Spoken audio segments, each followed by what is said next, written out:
जाए कि मैं नहीं हूँ वो, आप कैसा महसूस करेंगे? बिल्कुल, लेकिन उनकी स्थिरता। उनकी स्थिर था। फिर आगे जब कथा चलती है तो वहां पर देखिए कि कथा आती है कि पूरी प्रजा का समर्थन प्राप्त था। सब चाहते थे कि राजकुमार राम ही राजा बने। तो इतना जब समर्थन हो तब आप क्या, आज तो जनता का समर्थन ही चलता है। जी, बिल्कुल, अगर उसने कह दिया तो कोई एक दो मना कर रहा तो कोई फर्क नहीं। कोई फ़र्क नहीं पड़ता। लेकिन उन्होंने नहीं, पिता का वचन रखना था, पिता का नहीं, इक्ष्वाकु वंश का वचन रखना था, रघुवंश का वचन रखना था। तो प्रजा तो बस राम की थी, दुनिया उसे तो जप रही थी। प्रजा तो बस राम की थी, दुनिया उसे तो जप रही थी। वचन ही था तोड़ देता, हाँ, धर्म ही था छोड़ देता, पर नहीं, उन्होंने ऐसा नहीं किया। क्यों?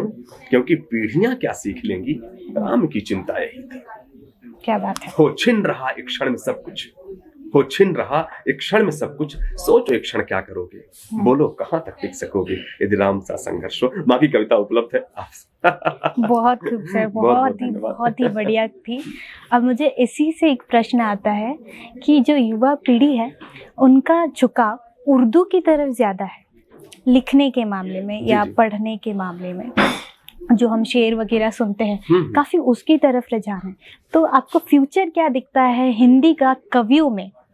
आपको क्या लगता है कि कविताएँ वैसी लिखी जाएँगी जो हिंदी इतनी मातृभाषा है हमारी, इतनी खूबसूरत है, अगर हम हिंदी की डेप्थ में जाए तो हिंदी की तरफ झुकाव कैसे हो सकता है कवियों का? ना ना रसिका मैम, हाँ। भरपूर झुकाव है, भरपूर झुकाव है।